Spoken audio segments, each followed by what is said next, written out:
What's good? What's good? It's the one, the only, but what do I know? Boxing back at y'all with another one, man. Got some great news in the boxing world. Terence Crawford recently did an interview. Shout out to Fight Hub TV. Recently did an interview saying, bro, the Spence fight is gonna happen real soon. They said it's closer than it's ever been to making that fight, and man, oh man, is that a breath of fresh air to hear. Man, I'm telling you, man, this is what we need, man. People don't understand the logistics of really making a fight. A lot of people, especially the casual fans, they think that the two fighters can just say, hey, let's fight. Boom, they're gonna fight. Man, making a fight is hard as hell, bro. It's a lot to go with it. You have the negotiations, you have to get the venue, you have to get the date, you have to the negotiations is actually the hard part, because what's in the negotiations prevents a lot of fights from happening. Who's the A side? At first with Terence Crawford versus Errol Spence, we were having a whole issue on who's the A side and who's not. Who should take the most money, who should take the least money. It seems like everything is moving forward. Steven Espinosa just recently came out with an interview as well, stating that they have a few little kinks that they still have to work out. These things are like the little small picky things that go into the negotiations that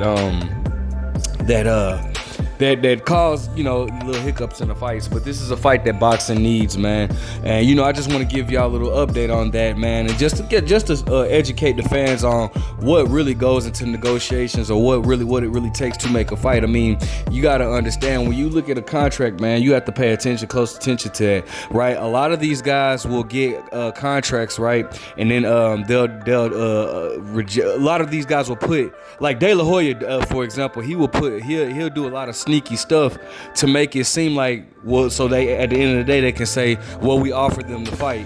But what they don't tell is the BS that they put in these contracts to prevent these fights from happening. And I'm not saying this is the case with Errol Spence and Terence Crawford. However, I am saying that these are some of the things that prevent stuff. Like, for example, like De La Hoya or Top Rank, like what Top Rank just did to Devin Haney, but Devin Haney accepted it. But a lot of times they'll do like, if you beat my guy, I get to promote 3 of your fights, and it's like, they'll be like, nah, I don't want you to promote my fight, so now we can't accept that fight. And then they'll say, well, we offered them the fights. Just stuff like that, that they put in the contract. But however, it seems as though, once again, Terence Crawford just stated that the fight is closer than it's ever been. Terence Crawford stated that they definitely, it looks like the fight is going to happen. And this is good, because this is what we need as boxing fans with this fight. It's so many fights that we missed out on, so many big fights that we missed out on. Deontay Wilder versus Anthony Joshua with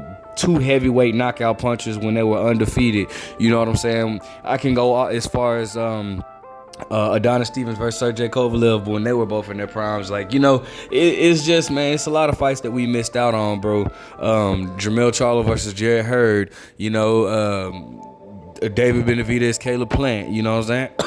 So it's a lot of fights that we don't get as boxing fans, and so when we have a mega fight, none of those fights except for Anthony Joshua versus Deontay Wilder is on the level of Errol Spence versus Terence Crawford, 2 undefeated prime fighters fighting for all the belts, just like what Anthony Joshua versus Deontay Wilder would have been should Eddie Hearn and Anthony Joshua, if they would have accepted that. A lot of things going on with that. But anyways, man, I'm just glad to hear that we are getting close to this fight. Terence Crawford, man, I don't think that any fighter is afraid of each other. I think that both fighters want to fight. It's just the business part. Boxing is a business first, sport second. So it's been, it's been quiet, but I always tell people, man, like, the negotiations that are quiet, that's a good sign. When things are quiet, it's a good sign, bro. Keith Thurman tried to throw his bid in there. Terrell Spence recently came out and stated that he is not fighting Keith Thurman. So you can go ahead and kick that to the curb. His main focus is Terence Crawford. Errol Spence wants the Terence Crawford fight, and that's the last fight for him at 147, and he's moving up. Terence Crawford wants Errol Spence, and it's for undisputed. So let me know what you guys think. Make sure you like, comment, subscribe. Who do you think will win? But what do I know?